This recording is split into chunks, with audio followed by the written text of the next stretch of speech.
Would the Broncos or Raiders trade their current quarterback situation for Justin Herbert? Edgar's going to surprise you. It's the wrong take. Also, we get into some OTA notes and we break down our wide receiver rooms.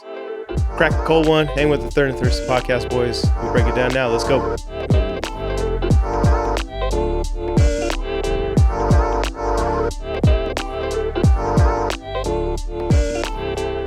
Welcome to the Third and Thirsty podcast, your one-pot stop for Broncos, Chargers, Raiders, Kansas City referee, and Taylor Swift free AFC West banter. I'm Alex Bell. I'm representing the Denver Broncos. To my left, I have Omar Rubio, one of 6 Charger fans. And to my right, I have Edgar Larios. He's here for the Los Angeles or Las Vegas or Oakland or wherever the hell they decide to play next year Raiders. How are we doing today, fellas? Good. Yeah. Good weekend? Yeah. Short weekend coming back from a long one? Yeah. Wasn't as eventful as the one before, but hey, still got some beers in. Good time with family. Yeah. Yeah, it was a nice weekend. Good. It was nice weather. Yeah, the weather was really warm, except for today. Today sucked. It was cold. Today was cold. Yeah, I went golfing today, and there was no sun out, but I still end up getting sunburnt somehow. That's what happens, I guess, when you're a little fair-skinned. Let's say I don't really got that problem. No. So today, kind of a free show. I mean, we, again, really just scratch for things to get into in June and July. Definitely the toughest time of football season. Not a whole lot going on. So we're going to touch on the wide receiver and linebacker rooms. We'll talk a little bit about the Olympics and the flag football. We'll get into a little bit about like Stephon Diggs and just some other things going around in the NFL and kind of fill an hour. So appreciate anyone listening. Thank you again. If you're watching on YouTube, thank you, especially if you've made it this long. Hit us with a like, subscribe. Really appreciate all that good stuff. Share with a friend. That would even be better. So Before we go any further, I would like to interrupt and say that there are, would you say, you said 6 of us? Right now, there's 7. I got my nephew Santiago wanted me to give him a shout out. He said that he's a Chargers fan too, so we got him on the right train. Oh, Santi. I don't know what train that is, but it's the right one for our family apparently. It's the wrong one for everyone else, man. I'm sorry, Santi. Sounds like he was forced. Yeah, your Tio just set you up for a lifelong of disappointment. You could always blame him. He was all about it. When you're 65 years old and you still haven't seen a Super Bowl. Nah, he actually squared up to me. He's like, because I was wearing a Raider hat. He just like, you like the Raiders? I'm like, yeah. He's like, I'm a Charger fan. He starts like punching me. I was like, dude, it's not a gang. Relax. We about that life. Hopefully that doesn't happen to us when we go to a game here later on this year. True. No. So let's start off with Stephon Diggs, his own little mini version of the Love Boat. Wow. Any takes? It's crazy. It's crazy that, I mean, you kind of expect it. He was already kind of like a diva quarterback. So Wide receiver. Oh, yeah. Sorry, wide receiver. But I'm glad that the Chargers laid off this offseason. There was some rumors that they were looking into him, but I wanted them to stay as far away as possible from him because of this reason. Yeah, I mean, he hasn't even played for the Patriots yet, and he's already a huge distraction. Yeah. I mean, for me, it's just some careless. I mean, you do it. I mean, these guys do whatever they want, I guess, but being on a boat, I mean, you should have just been like, no phones. Everybody get your shit up. Give up your shit, you know? But careless, dude. He didn't give a damn. He's about to like lose $70 million. Easy. Yeah, maybe. I mean, it depends on whether or not the Patriots want to cut him. If I was the Patriots, I mean, the fact that he's with Cardi B is enough reason to cut him.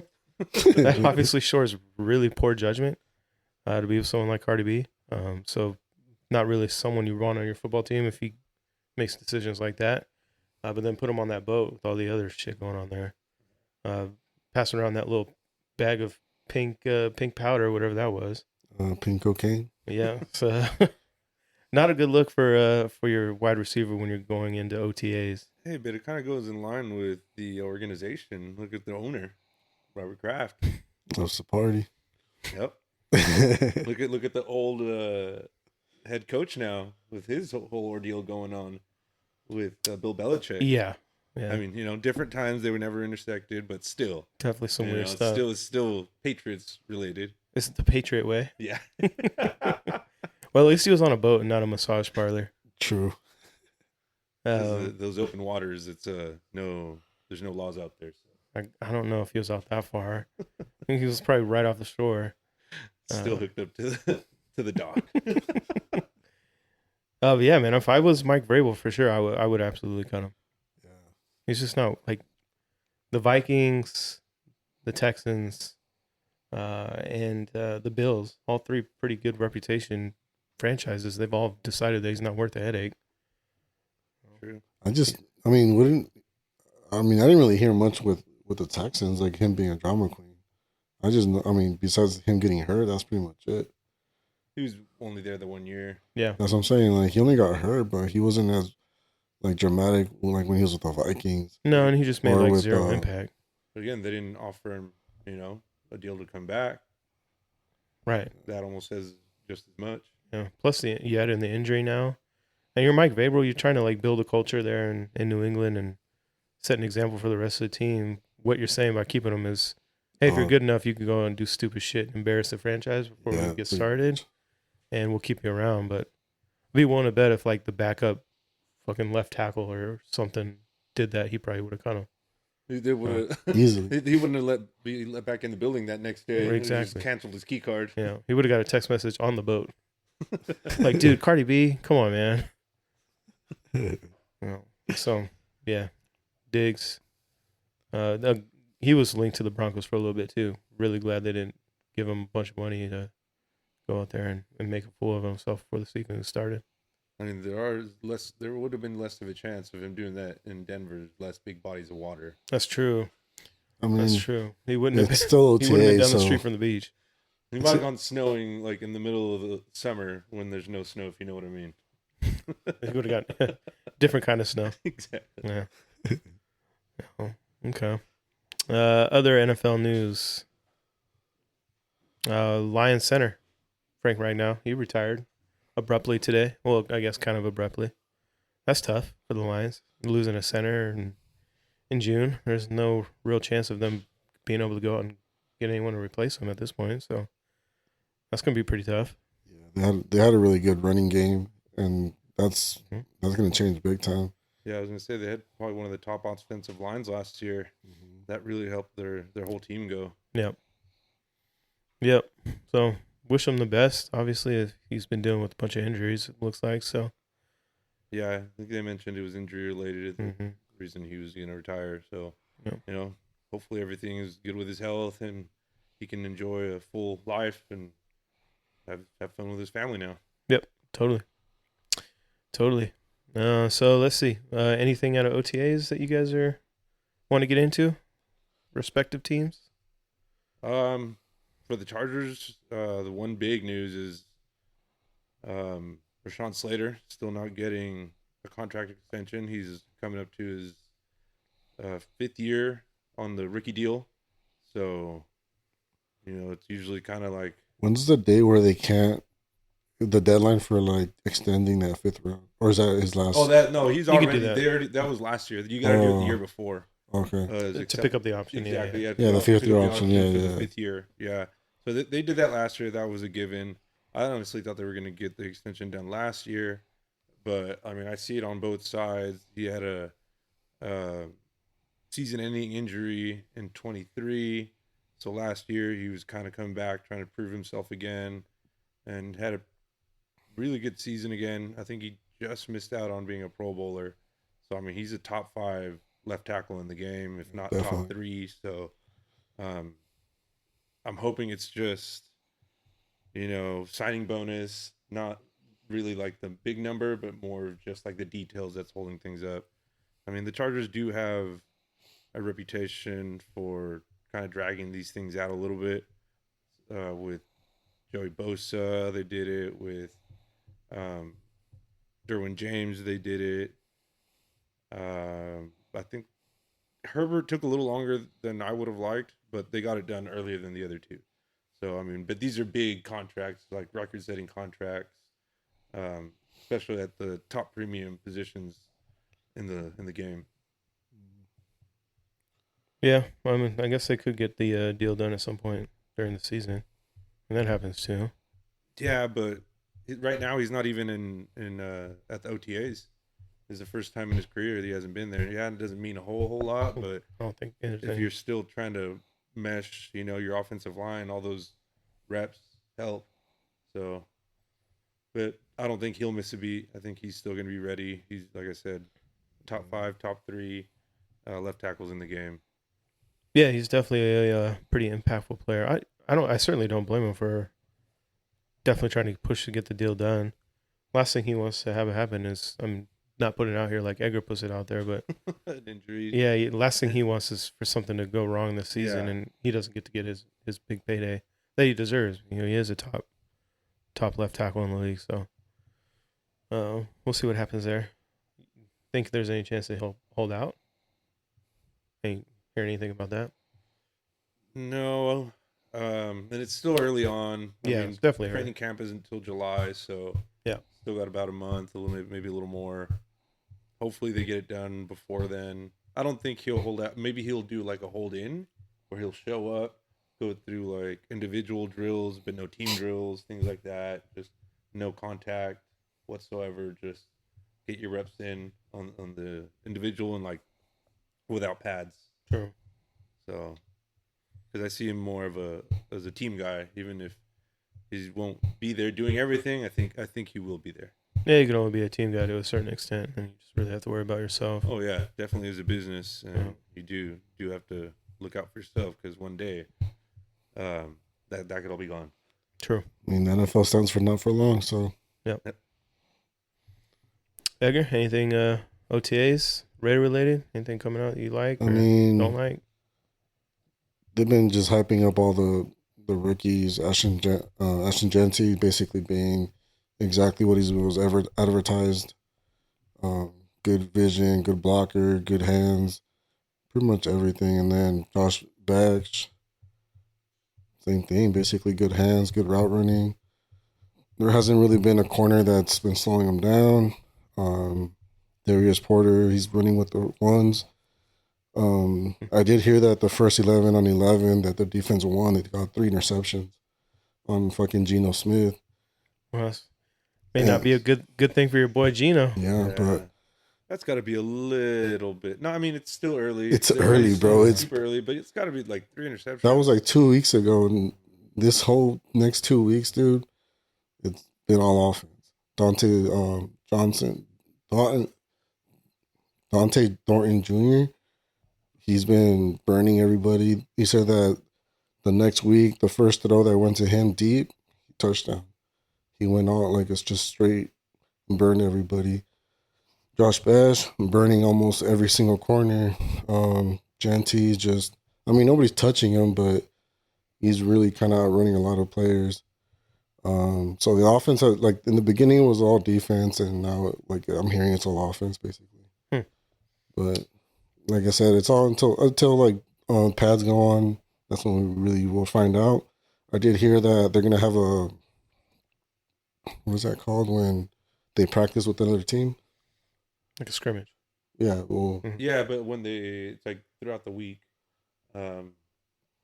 like they come scrimmage, or like they practice with them the whole week. Yeah. So they're gonna practice with the Niners. Oh, I see what you mean. Okay. And then sometimes they'll even play them, huh? Like they'll do like a little 11 on 11 and full pads and just everything, and that's when they start fighting. Yeah. That's when you see a lot of fights break out. So when that happens, that's when we're gonna really find out a lot about our rookies. Get a little bit more information there, especially because pads are gonna be on and all that good stuff. Yeah. So, but, is that when Myles Garrett took his helmet off and tried to kill somebody? No, that was an actual game. That's right. Dude. That was in the game. Mason Rudolph. Yeah. Someone did that in practice at some point too. I guess I do remember. It was the Cowboys. I do remember the Cowboys and Raiders game. Yeah. They practiced in Ventura, and like there was a whole brawl where even fans were jumping in. Oh no! The Raiders and Cowboy fans were acting inappropriately and fighting in the parking lot. It was in the parking lot. It was like 2 players started getting at it like on the side, and like they all just like started fighting like the players, and all of a sudden you just see fans also throwing punches at players and stuff, and I was just like, you guys are dumb, bro. It's like, this is the reason why they don't let us fucking practice each other anymore. That's the least surprising thing ever. Yeah, but also Colin Miller is like he's still practicing and he's also looking for a contract. I'm kind of shocked that he's still practicing. Like, I mean, he doesn't need to hold out. I mean, well, last year he didn't do so good, so I'm pretty sure he's just showing that Yeah, I was about to say there's different levels of guys that can hold out, not hold out. You know, that'll make what type of difference it'll Yeah, make in but their he is contract. like our best O line. So if they don't, if he doesn't like get resigned, that O line is just gonna fucking go down from Hmm. there. But besides that, we ended up resigning our punter. He became the richest punter, and that's pretty much it. Well, it's always good to have a good punter. I mean, Broncos have a rookie punter now from down under. They drafted in the 6th round. One thing I thought was interesting, Over the Cap put out a list or a ranking of teams and their percentage of players returning from last year. Their turnover rate. Oh yeah, Broncos are number 1. They have 86% of their players coming back from last season. That's pretty solid. Chargers 64%. It's pretty low. yeah. That's Raiders even lower, pretty low. 62%. That's Yeah, fourth highest in the league. we Or fourth lost. lowest. Yeah, we lost way too many people in free agency, and Well, the team sucked, so you probably kind of want to get rid of all those players. And you have a new regime coming in, so well, for us it was mostly just because a lot of them last year. Like, I mean, yeah, we sucked, but it was a lot of it because we lost on injuries. No, Like, it wasn't. Yeah, it was. Well, it's because the team has no talent, and Antonio Pierce was the coach. No, we actually had a really good defense, but we lost all the top players. Also, you didn't have a quarterback. but that's also But that's defense. yeah. But that I'm goes talking to about show defense. that if you're top heavy, then you're gonna lose players. Injuries are bound to happen. Yeah, exactly. So if you lose a player, that's when you don't have a good team because you don't have the depth. Dude, we had good players that we could have like at least won more games than we lost, but or clearly we didn't have a good depth behind it.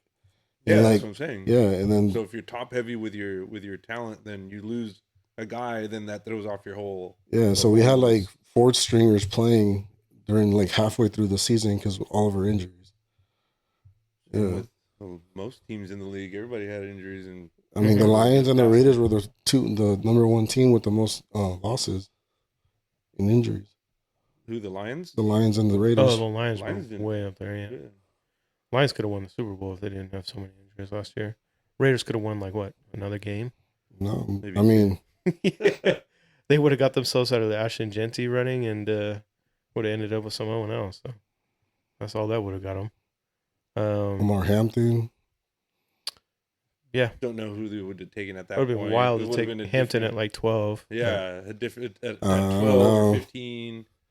And- It all depends on who they had on And then their board. Henderson too. I mean, there's plenty of running backs. Yeah, that's kind of the argument for why they shouldn't have taken Genty at 6. Which I think is actually a pretty good argument. They coulda Genty's came going to be a back really, and- Oh, yeah, there's really a- good player. Yeah, But definitely could have got like a really solid running back later in the in draft. the And second round. They could have gotten Miggins, right? Who'd you guys pick up? I don't know who Miggins is. Mickens? RJ Harvey. Harvey. It's not. We got a RJ Mickens. Okay. That's why. Miggins. Mickens. That would have been added to the list of just dope ass last names on the pod. sounds like a But Disney yeah, character. it's like what the Chargers did last year. Miggins got no mittens. Like what the Chargers did last year. They passed up on some of the top receivers and went with O-line, and then came back in the second round and got Ladd McConkey. You know, That worked there's out an pretty argument for each one, but still, I think that's what we were getting at. Over the Cap also put out a percentage of roster out of the NFL from last year. So players that were on your roster from last year that are no longer playing in the NFL. Raiders are top 10, 15%. Chargers are right behind them, 14%. Is this just guys that Broncos. aren't signed? Well, yeah, I guess that would mean not in the NFL now. Yeah, Not signed. Broncos are third best, 3.5%. There's 0% of starters. a couple players that I see that they're still going to get signed, like J.K. Dobbins. He'll still get signed by somebody, I think. I thought you guys were having him. They put like almost like a franchise tag on him, Yeah, that's what I'm saying. Like, but it's a different tag. They did it after the draft. so if nobody signs him and you just don't keep him. Yeah, if nobody signs him, then we sign him at like a million, Oh, that's what I'm saying. Like, so technically, he is. like less than $1.5 million. technically he's not on the team on the roster. They just kind of put like their rights to him if nobody signs him, and if somebody signs him, then they get a comp pick. I saw that. I think we talked about that a little We bit. did a little bit. But speaking of people not being on the roster, did you guys see Joy Taylor going ape shit on Aaron Rodgers?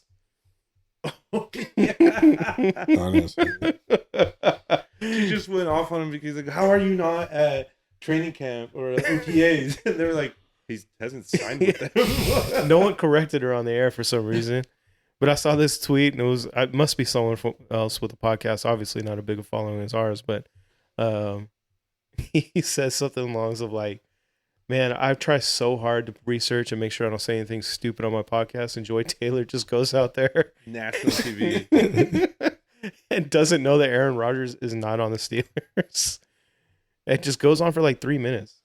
She was a real long rant. Yeah, So she thought was he pissed. had already signed with the Steelers, or did she think she was like with the You could Jets still or something? She never said the words like "you're on the roster," but you could definitely tell she thought. she's like, why aren't you there? Yeah. Why aren't you with your team? It's like the same reason I'm not there. I'm not on the fucking Steelers. Not on the team.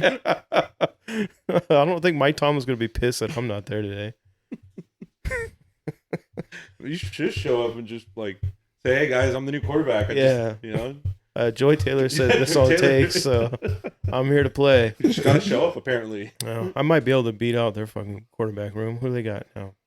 Mason Rudolph. Mason and, Rudolph. Yeah. And I forgot that rookie they picked up. Will Levis? No, Will Levis. This is with the Titans. Still. I forgot his name. He was with damn it, what's his name? I know it's Will something. I don't know, but I could probably beat him out. He was with Ohio State last year. Okay. Yep, don't know him. Yeah, Broncos OTAs. Not a whole lot coming out of OTAs, right? So, I guess really it was just Bo Nix in his press conference. Sounded like he's getting a better handle on things. Saying he doesn't have to worry about the offense when he goes up to the line anymore. Not having to worry about thinking about the offense and trying to figure it out. He knows the offense so well now he can just focus on the defense. That's pretty big. But other than that, I mean, there's not a whole lot. A lot of stuff about how he's coaching other players on the field. That's dope. Greenlaw and Hufunga saying that he's the reason why they came to Denver. Really like that. Bo Nix. Wow. I believe after a year of decent year, but nothing like over the top. I mean, if they would have said that about like Jaden Daniels, that I feel like that would have carried a little bit more merit. But they're going to say what they're going to say. They're going to say the right thing in the press conferences. Yeah, just try to spin it and cope with the fact that he's going to be better than Herbert. Not according to homegirl. Is it Alicia? Alicia, what was it? Yeah, let's pull up comments from the last video. Give a shout out to. Excuse me, my eyes are not very good, and YouTube doesn't do a very good job about making these fonts very readable. Alicia Ingram, 2074, homegirl. She commented on the last video, let's be honest, fellas, both the Broncos and the Raiders would trade their current quarterback for Herbert. I disagree. And there's a couple different reasons. One, just my affinity and my love for Bo. And I do feel like he's going to be a top-tier quarterback.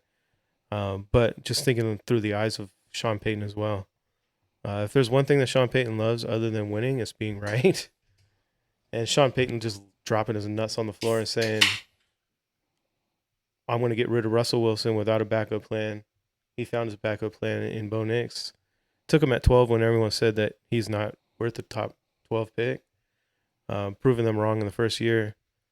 He would definitely want to stick with Bo Nix and prove that he's the player that he thought he was and that he could develop into a Super Bowl winning coach. Also, Herbert, we know who he is at this point. He's the next coming Dan Marino. He's going to put up all those stats. He's going to be a top-tier quarterback, but he'll never win a Super Bowl. And I'll stand on that. According to a Broncos fan. According to just what we've already seen from him. He's got 2 playoff games, passer rating of 60. His completion percentage dropped way down. Even his game where he was better, he only completed 58% of his passes compared to his career, which is like 66, 67. Obviously, he puts himself in a big game and he can't compete. So, why would you want to take someone who's just always going to fail in the playoffs? You don't think about Young like that from the Niners, even until it took him a while to get there. You don't think about Peyton Manning like that. Peyton Manning took him the same amount Peyton of Manning time. was winning playoff games, and then he was losing to the best quarterback of all time in Tom Brady.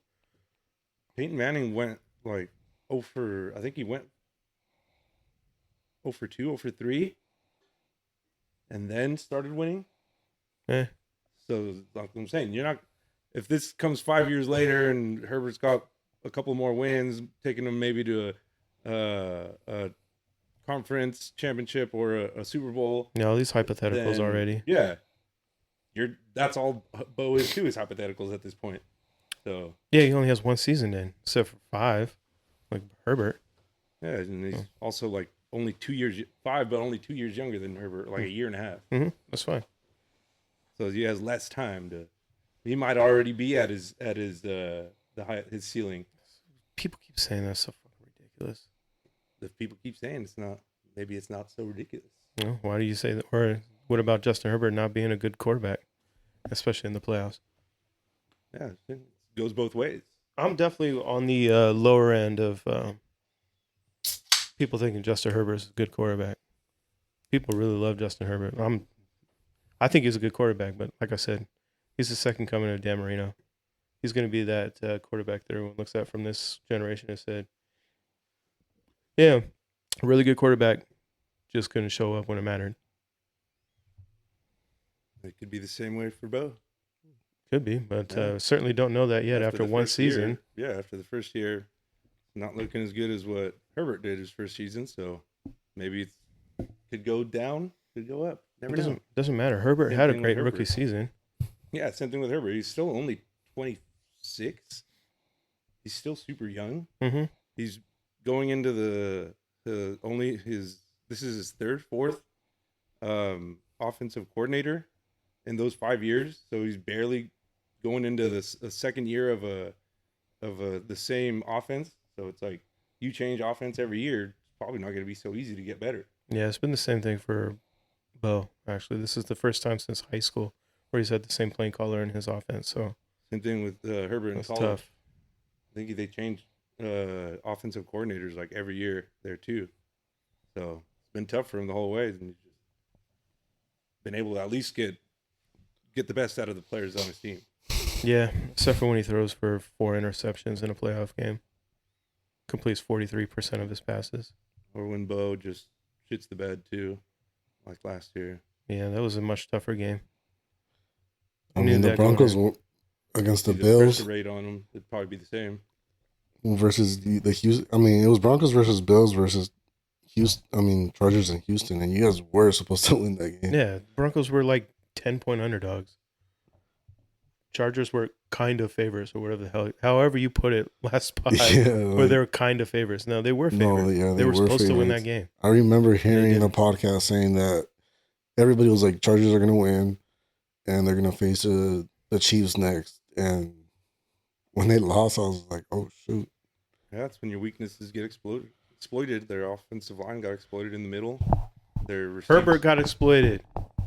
Herbert got exploited. He threw 4 interceptions. The offensive line gave him 0 seconds to throw.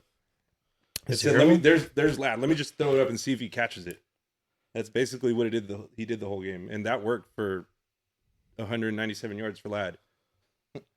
So 4 interceptions for Herbert. Yeah, no. Ladd had more receiving yards than Bo had passing yards. Yeah, so. you brought it up.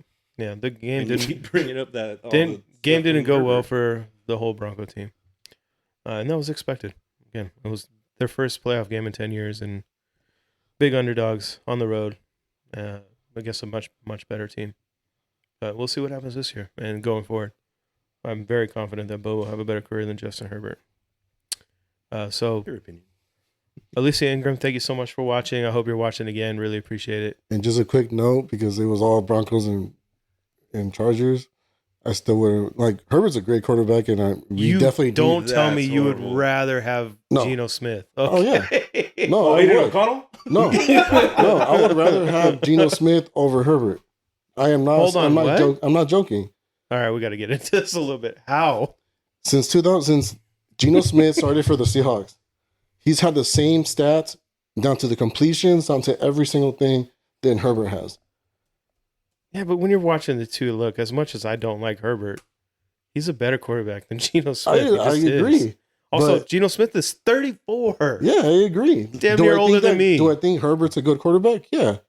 But, like, again, I would rather keep Geno where we're at, find a new quarterback, than actually have fucking Herbert. Wow, that's You've wild. been saying that for the last 10 years. What Find 10? a- Oh, since we find a had Geno quarterback. 10 years ago. No, we no, had Derek finding a Carr. quar- finding a quarterback. But then once you had him for like 3 years of a good car, and then you're like, oh well, it's because he's hurt. We don't have a good quarterback. Well, yeah, still don't have a good I quarterback. never said that we didn't have a good quarterback. I said we didn't have enough weapons around him or a defense.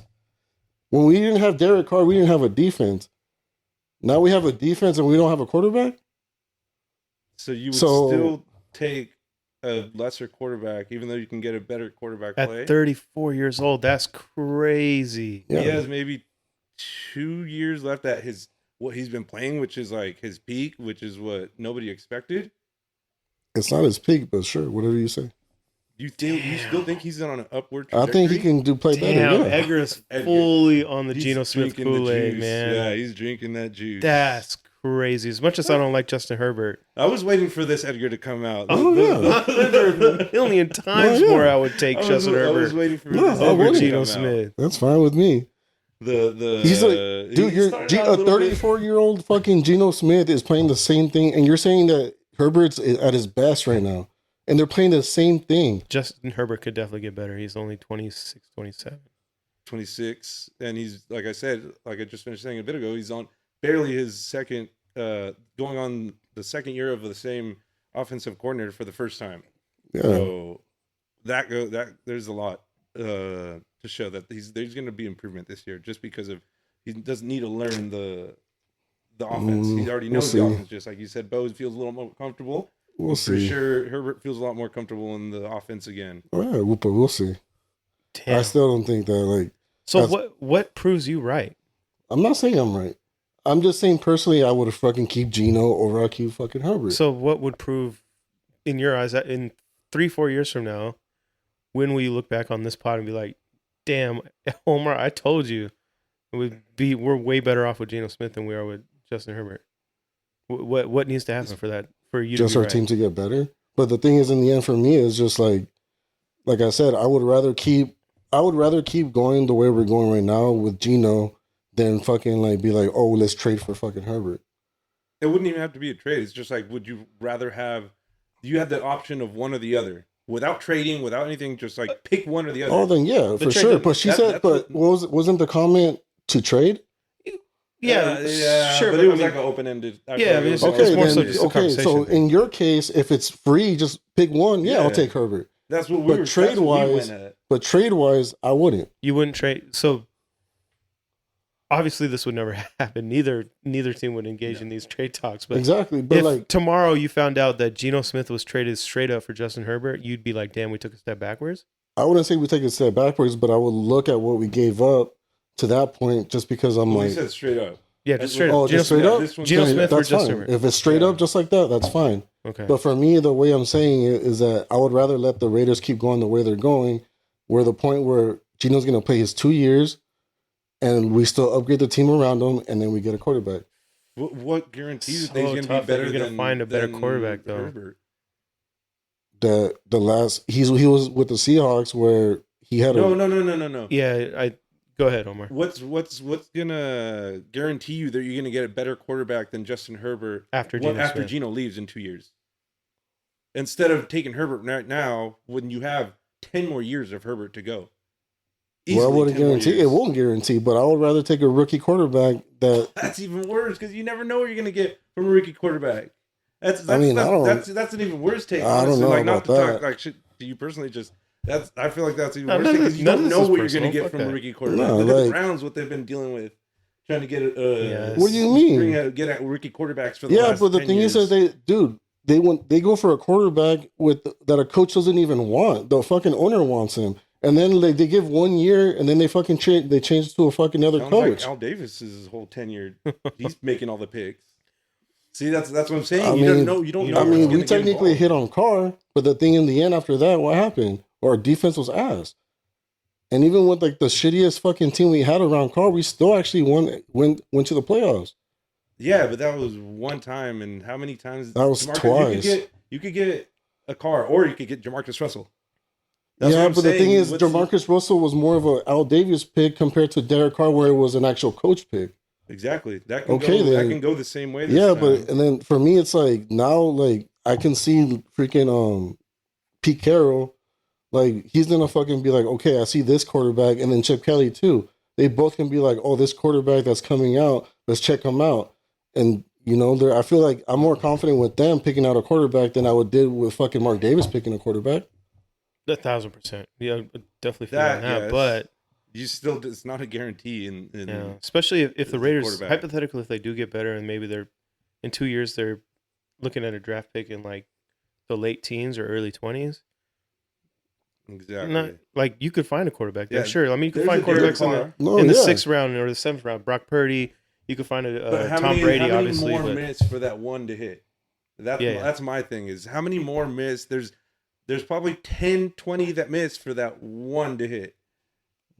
I mean, that just depends. That just depends on the coaching, basically, on who the coaches want. Because you're over here saying that like the Browns picked this person, but yet the Browns have changed how many coaches, and none of them ever actually picked the quarterback. It was always the owner or the GM. Like Johnny Manziel wasn't the coach; that was the owner or the GM. That just goes to show that that nobody is. When it's the top down, there needs to be something in the middle. Somebody in the middle that's like kind of like even ground. Like, no, you're wrong.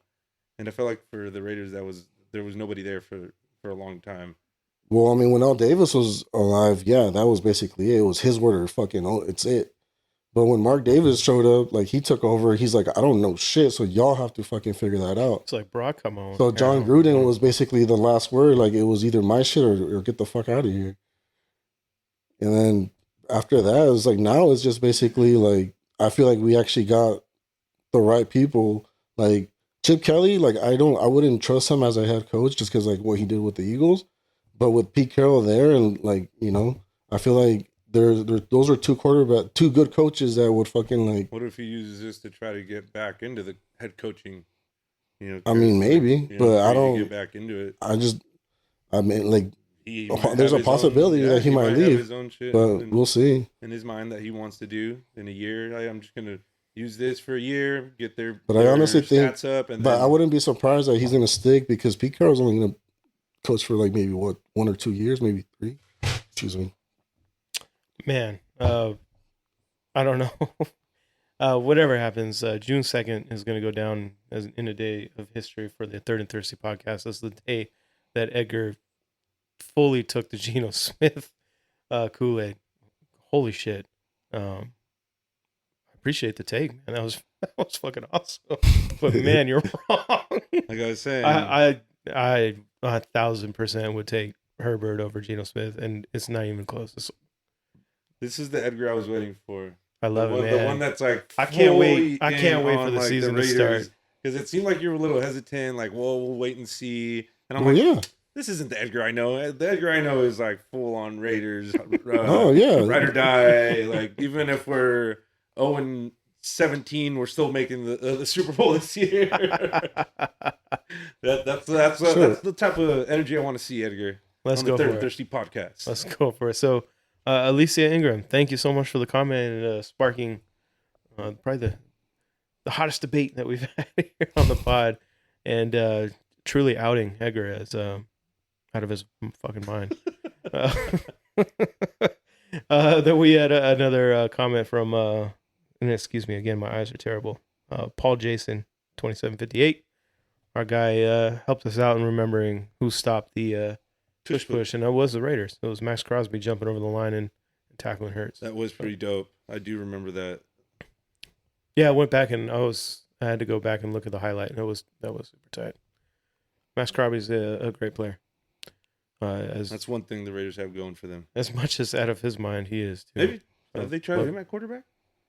No. There's those two-way players now. In baseball and football now, you never know. No, he's too busy making Herbert run. Oh, if he can even get to him, man. He will. He has. Even last year he did. Yeah, he did. Last year, I'm pretty sure Joe Alt gave up zero pressures. Zero pressures. Look up the stats. He has a sack on him. Oh, yeah, when he went into the middle. It's a sack. Yeah, so he went into the middle. Still had to hide him in the middle, away from the two tackles. Oh, that's what he did. That's still what he counts did. as a sag. Man. That's what he did.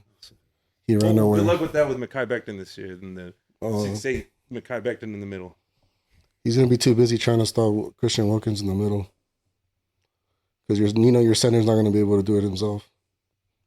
I know. That's why Mekhi Becton's there. Exactly. He's going to help him. He's going to be too busy helping the center. Since he goes out to double team the nose tackle. Or defensive tackle. Mekhi Becton's one-on-one. So they're going to put him at center? Then how many people do you plan on having on There's the line? 4. There's Adam Butler, Christian Wilkins, Malcolm Coons, and Max Crosby. Nose tackles and there's 2 defensive tackles and 2 defensive ends. Yeah. So exactly. There's 5. How's one of the defensive ends have to get double teamed when there's 5? He's gonna my defensive tackle is gonna go straight to the middle, which your center is not gonna be able to stop. Center. So and your left guard is gonna have to come help him. Center and left that leaves either the other defensive tackle wide open to go through the middle, or one of your tackles is gonna have to come in. So my left You're not guard, getting what I'm saying. My left guard and center are gonna take one of your nose tackles. My right guard is gonna take the other one, Christian Wilkinson, by himself. So you're saying that, and then the outsides don't need help ever. And I stand 100% behind that. The outsides do not need help ever. Pretty good tackles. Yes. That's why I'm saying this year's going to be a little better. That's why I say the Mekhi Becton addition is going to have a trickle-down effect where it's going to help the rest of the line because they can concentrate, maybe they're 2 weaker guys towards one defender instead of Mekhi Becton doing one-on-one. Because he's used to going one-on-one. He was a former tackle, so he's got that one-on-one ability. And he's freaking bridge. Big dude.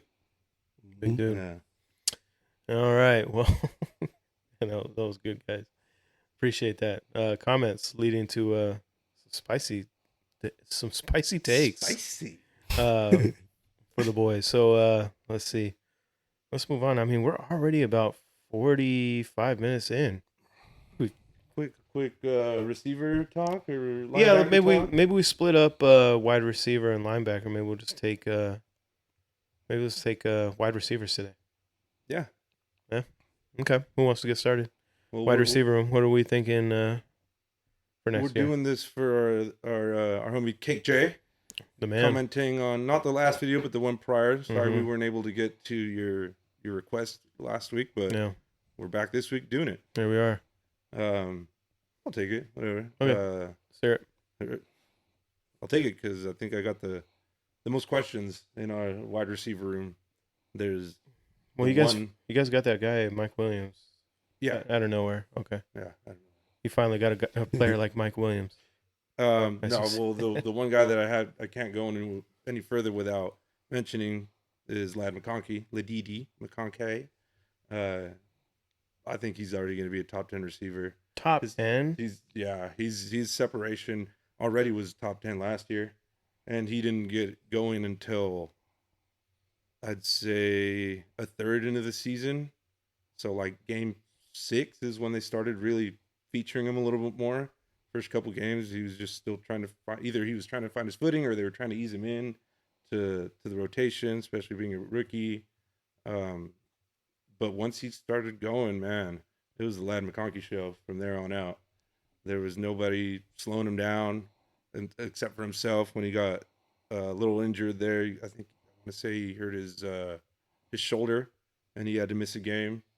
But even after that, came back, still banged up. You could tell he was grimacing and adjusting the brace on that he had on his shoulder. But hey, like a dog that he is, coming from Georgia, he toughed it out, and he was. I think he had the second best rookie wide receiver season last year. Behind neighbors. Behind neighbors. No, not even behind Thomas Bryant. Oh, that's right, Thomas Bryant. Yeah, you're right. Thomas Bryant balled. I was hoping that he fell to us. I felt like in the second round, but there's no way. No, he's a beast. Him and Travis Hunter are gonna be fun to watch next year. Yeah, yeah. Duval. But besides Ladd McConkey, who was the only receiving threat last year, yeah, like Alex said, we got Mike Williams back. He's got the connection back again. He's got the connection with Herbert. He's really only played well with Herbert. Last year, he had the ghost of Aaron Rodgers and then a bunch of scrubs thrown to him. So, dude, Aaron Rodgers threw him under the bus. Yeah, that didn't help either, probably for his confidence. And he was coming off of a torn ACL from the year before, which he was getting off to a good season with the Chargers the year before. I don't blame the Chargers for cutting him, especially coming off a torn ACL. And he was due like $30 million last year. They saved like 20 of it by cutting him. So that was just business. And then after that, it's Quentin Johnston, which I feel like he'll have a reduced role this year with them taking 2 rookies, one in the second round, Trey Harris out of Ole Miss, and then Keandre Lambert Smith. I'm just going to go KLS from now on. KLS, that's yeah. So KLS, he was there, I think, both either eclipsed 1,000 yards in their college career at one point, or got really close. But they both had some injury problems last year. I think that's what made Trey Harris fall out of the first round. And KLS, he's a burner. KLS is a speed threat. He's a sub 5. He's like in the 4.3s, I think. Are you done for? I hope he's under 5. Yeah, sub 5. I meant sub 4.5. Shit, I might be under 5. I meant sub 4.5, but I think he's in the 4.3s, 4.3 or 4.4. But he's gonna be the burner this year, and Trey Harris will be. I think learning behind Mike Williams, but eventually taking his spot. Honestly, he's like a Mike Williams, but younger. Honestly, the only way for Ladd McConkey to be top 10 receivers is if those receivers step up, because if those receivers don't step up, they can just double cover this. I'm not saying that he won't ball out even with being double covered. Well, that's the thing that I like about Mike Williams. It's his skill set. He's not the best route runner. He's not the surest hands. He's not like the greatest after the yards after the catch. It's more of just the go up and get the ball. And that's a one-on-one type of thing, you know. It's a one-on-one type of thing, and if you can win those 50 balls, turn them into 60-40s, then that's a big deal. Like even with us, with Brock Bowers, I feel like he's gonna be getting covered like crazy. So that's why we need a lot of weapons around him. So Ladd McConkey, like, I'm sure he's still gonna ball out, probably like you said, top 10, maybe top 15, but that's gonna only come through if like those other receivers also like do their job. Yeah. But he lets other receivers. He leaves room for other receivers. Because he's mainly in the slot. Yes. He can't play outside, but so that's why he leaves room for other receivers to help him out. Or even if there is double teams on him, there's gonna be one-on-ones other places, and that's what I'm saying. It's up to them to win those one-on-ones. Because if they win those one-on-ones, then they're gonna be like, okay, like we gotta cover this guy or whatever, and leaves him just one-on-one with somebody else. Yeah. So there is a lot of question marks. There's, like I said, one constant. And if these other guys step up at least a little bit, I think we could have at least a middle of the pack wide receiver room. Maybe not top 10, but maybe right around 15-ish. I feel like that would be a good season for them because of all the question marks that there are. Yeah, quite a few question marks. Ladd McConkey is a baller, though. So they got that going for him. I'll talk a little bit about the Broncos wide receiver room. Broncos wide receiver room, if I had one word to describe it, is crowded. They definitely have, obviously starting with Sutton. He's the proven guy, obviously. But outside of that, I mean, you have Mims, Vele, Franklin, and Bryant. You got 4 darts to throw at the board and see who really hits this year. Mims is probably the first candidate you look at. He started to take off at the end of last year. Had a couple of really big games. Speaking specifically of like the Cincinnati game, where he had that long touchdown and then that touchdown to bring it into overtime. Returning kicks or punts? Yeah, he's a 2-time Pro Bowler as a returner. Yeah, so do you think that kind of just like hinders him a little bit? No, not at all. Not at all. Not at all. He really gets to showcase his skills doing that. No. I'm saying, you don't think that has any type of effect once he comes off of a return? No. And he takes a big hit, and then you can't really work him in right away. Maybe you have to take a play off, let him catch his breath or something. So he might not get as many snaps as. It's not you and I going out there where we need to go and catch our breath after one play. Nah, but I'm saying these are top tier athletes, man. They could go back out there. Yeah, but if he takes a big hit, it might take him. Give me 10 seconds, man. Let me catch my breath real quick. Next play, I'm out there again. Don't you disrespect Marvin Mims. Marvin Mims is a baller. Yeah, I don't know if it was him or I forgot. I think it was Mims. Mims was actually one of Ashton Gentry's teammate. I think they said high school. Oh, for real? Yeah. I didn't know that. Oh, that's cool. Mims is what year? He's going to go in year 3? His 3rd year. Yeah. So it could line up. It is a prove it year for him because after he wasn't a first rounder, so no. After this, next year is his last year. Possibly. He's even a guy, even if he's only a returner, he's the best returner in the league. Yeah, arguably. He's a 2-time Pro Bowler. So yeah. I'm not, you keep him around for that reason alone. But if you could make him a top tier wide receiver as well, top tier. It's not going to be up there with Jamar Chase or anything, but no, yeah. If he could make him like a top 20 wide receiver, yeah, solid number 2. Mm-hmm. Then you definitely want to keep him around. He's definitely got the speed to do it. Get him in open field. Obviously, that's where he's best. So he's definitely a breakout candidate. I think I've talked about him before on the pod. But then the other 3 guys, Vele, Troy Franklin, and then Bryant that they drafted this year. Those are 3 guys too that you could look at next year and see if they take that next step. So, Vele was a 7th round pick, and came out with a little over 400 yards, 3 touchdowns. Bigger guy like Sean Payton likes. He's 6'5". So, even though he's only in his 2nd year, he is 27 too. So he's one of those older rookies. Was that? But he's a Sean Payton guy. Was that Bo's teammate? No, that's Franklin. Okay, Franklin. Yeah, that's Troy Franklin, who Peyton's already singled out in OTAs and said that he's looking at him and taking that next step this year. So that's really the thing you're looking at with the Broncos wide receiver room is who's going to be the one that really steps up. And I think I even said last week or the week before that best case scenario is someone steps up and takes that 1st overall or number 1 wide receiver spot from Sutton and makes Sutton the super reliable number 2 guy, which wouldn't be the end of the world for Sutton too.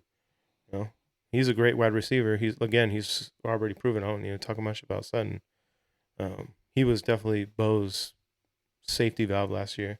He hit him a lot on those 3rd down plays where he really needed someone. A lot of those. But now that Evan Ingram's in the mix, him and Sutton are really going to be able to share that responsibility on those big 3rd down plays. Well, I didn't really bring it up either with the Chargers when you brought up other people need to step up. The Chargers have a tight end now besides the blocking tight end that had a year of his life last year as a receiver. They got Conklin this year, who's not somebody that's over the top, but he's got sure hands.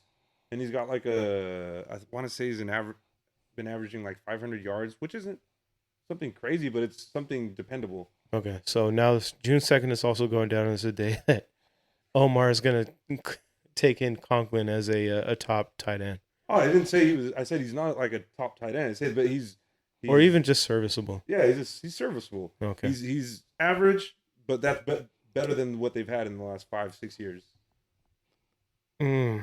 As a receiver at tight end. Okay. So hopefully that helps. He doesn't drop too many balls, too many passes. Yeah. Well, yeah. Hit him in the hands, and you're a little bit more confident in Conklin than I would be, for sure. Oh, Broncos, I'm not saying he's going to be over the top. That's why they went out and drafted somebody. Yeah, totally.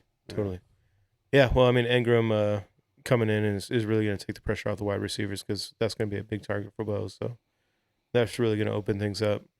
But yeah, I mean, it really just comes down to one of these guys is going to take a step this year. It's just a matter of who, because there's 4 of them that could really just take up and take a big step.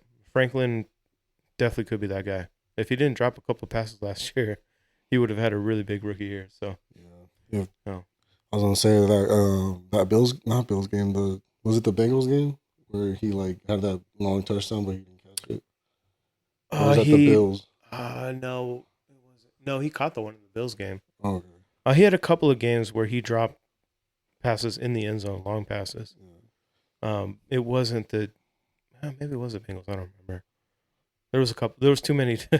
There was a couple where like he was like I don't know if he was wide open, but like he was down the field. And yeah, that and ball Bo was dropped just a it right in his little breadbasket. Yeah. But yeah. So he'll clean that up next year, hopefully, and if he does, I mean, that's a big breakout candidate for sure. So definitely, I'm crowded, is what I would say about the Broncos wide receiver room. Crowded, but do you feel like there could be any upgrades? I mean, if they could trade Not even Mims just for trade. Jamar Chase, yeah, No, sure. I'm saying not trade, but like there's a Keenan Allen still out there. There's a Amari Cooper, older guys. I don't think you need to overcrowd this room because I think Sean Payton knows the room the best, and he's been talking about how he has confidence in it. So he obviously has confidence in at least one of the guys stepping up big. Okay. So no, I would say don't overcrowd it. Don't put too many people in the room because it's already a little crowded. I would leave it the way it is and see what happens. Especially with Bo taking a big step this year, hopefully, Ingram being in the mix. Things are really going to open up for the Broncos offense and really give these guys opportunities to take that step. So I would definitely leave it the way it is. Maybe if Stephon Diggs wants to come in. Him or Tyreek Hill? Either one of those you'll take? No, definitely not Tyreek Hill. I can't even joke about that. Do you hear that he's going to church and all this stuff? Yeah. So stupid. That's like a dumb guy thing to say to like be like, hey guys, you know what? I'm turning around. I went to church. It's like I'm going to church. That's and great. Obviously, that's a good thing. I'm not saying that's that's like a bad something thing. that you tell your probation officer. Yeah, it's like I'm changing my life around. I'm going to church. Obviously, good. It's a good thing. That's why it's like it's an easy thing to say. Now. Like he hasn't been to church. He's just lying. Still beating the living hell out of women and children. So obviously the church thing isn't taking. So don't get me started on Tyreek Hill. I'll get us taken off of YouTube real quick and sued. So everything I'm saying is alleged parody. Don't sue me, Drew Rosenhaus, if you're listening. Well, the last ones. Yeah. So Raiders are the receiving group. It's, if there's one word I can say, it's young. They're very young. Our number one receiver is the only one with that's a veteran, has 6 years. That's Jacoby Myers. He was one of I don't know if he was the only. I think he might have been the only receiver without a drop last year. So he had a 100% catch. He didn't didn't have a drop either. And it was his first year going over 1,000 yards. The next receiver with at least some experience is Trey Tucker. He's in his second year. He was a rookie last year. He's 5'8", can run a 4.3. Holy shit. Yeah, he is short. Usually those guys are just returners. That's crazy. 5'8". Well, they're the ones that for him, he was always getting lost between the safety and the linebacker. And the water boy. And if the water boy was in the field, same height. I get it. But he was always behind him. He would just pop up out of nowhere and just fucking the receiver. I mean, the quarterback would just throw him. He got 500 yards, which it's not too bad. Dude. Not at all. Yeah, but after that's where our rookies come in. Jack Bash. Yeah. Dude, so much hype around him. It's kind of you don't want to get too excited. You just have to. We just want to wait for the season, at least for the pads to come on. But great route runner. TCU, he only had one drop. He was actually a transfer from LSU, so he had the most receptions and when Neighbors and I forgot what other receiver that was there during that time. Jamar Chase? It wasn't Jamar Chase. Oh, no, not while he was there. No. Thomas Bryant. Thomas Bryant came out of LSU. Oh yeah. Mhm. Yeah. So he had the most catches, and he was playing tight end with LSU, but he moved into receiver because he was a lot quicker and just I don't know, but his route running is really good. The one person that even Max Crosby was like started like singling him out because he's a giant. Like I guess he's like 6'5", 215 pounds. Thornton Jr. Mhm. Like everybody was saying that they were scared. They were like, "Oh, this dude can't run routes." But when he was in Oregon, like he was really good at doing that. So Pete Carroll said that like all people want to give you crap because you don't know how to run routes, but they haven't pulled the Oregon tape. And as soon as he heard that, he was like, "Oh, this coach actually like, he's paying attention. He doesn't just like listen to all the hype." And he runs a 4.3, so it's like it's gonna be very exciting to see this giant fucking just run past people. So A lot of height over there with him and Bowers. yeah, and then there's Bowers, obviously. Who else? Oh, Tommy. Is it Tommy or Tommy Mellott? He was a quarterback, but he was like they turn him into a receiver, Oh, I saw that. Yeah, and they want to kind of like make him like not Julian Edelman. What's the other guy? Randall L. Is it Julian Edelman? I forgot I think he was what Patriots receiver was a quarterback. Jacoby Myers. No, that's couldn't say. that's the one that we have. Oh, then there's another Jacoby, something that I think was a quarterback too in college. Yeah. But I remember Randall L. Was a quarterback in college back in the day. Yeah. Well, anyways, go but ahead. anyways, Tommy Mellott, they put him as receiver. He's really quick. He actually runs a 4.3 also. He's 6 foot. But they really want to kind of like use him kind of like Taysom Hill, so there's going to be a lot of trickery around there. Him probably throwing the ball like while he's in the back. But yeah, like who else? And then there's this one guy they call Kyle Phillips. They call him Kyle Phillips? Oh, sorry. His name is Kyle Phillips. I forgot what they call him, to be honest. Oh, okay. My bad. Yeah, call me Nighthawk. He was with the Titans. We actually signed him off their waivers. But he played 4 years with UCLA. So Okay. I don't know if like Chip Kelly has something for him or they just he's in there. They're gonna use him to like teach the other guys how to like the plays. Okay. But I'm pretty excited for the receivers. It's an exciting part of the year. We get our hopes up. We think Geno Smith's going to be better than Justin Herbert. A lot of things going on in June and July. Drinking the Kool-Aid, definitely. Drinking the Kool-Aid for No, sure. just drinking beer. So that hits about an hour, boys. I think we did it. Anything else to cover for this week? Anything you want to throw in there? We'll do we'll do linebackers next week, and then we'll get into the Olympic flag football thing. Yeah, Oh, yeah. I think that'll be fun to talk about. Yeah. No, I think that covers it for me. Okay. Just that Justin Herbert's better than Bo. I mean, even Alicia, she held it down for us. So. Sure. We'll see. I Listen feel to all very these confident.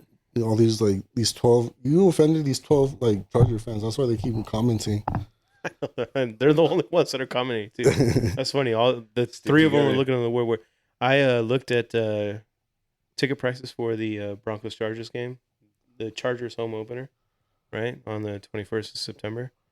You could get into the building for like $45. Damn, that's pathetic. Charger fans, do better, man. The Go to your games. That Raider Go game to was the like games. 118. At the very at the very least, I would expect. I'm surprised it's not more expensive than that. Bronco games are way more expensive because they're in high demand. Charger games, no one gives a And shit. home opener, $45. Dude. Technically the home opener, yes. It's technically the home opener. Well, the last time that I went for a home opener, I spent $300 on two Well, it's 'cause tickets. Right. Their home opener is in Brazil. No, I'm That's saying technically a home game. Well, it's the No, first but time like, that it's home. yeah, no, I that's what I'm saying. It's technically the home opener. No one gives a shit about the Chargers. Charger fans, if you guys cannot fill up that stadium with $45, Yeah, come on, man. y'all need to stop talking shit. Get Just- out of the comments section. Yes. No, keep commenting, please. We We need to it. say. Yeah, we need those comments, guys. What the? We need it for the algorithm, and we super appreciate you watching. Truly, thank you again for watching and leaving comments. And if you hit the like button, it only takes a second. Please do it. Please do it. I beg of you, please, sir. But we'll get back next week. We'll come up with some topics to talk about because it's a pretty slow part of the year. Really looking forward to the season where we don't have to spend all week thinking about what are we going to talk about. It'll just come pretty easy.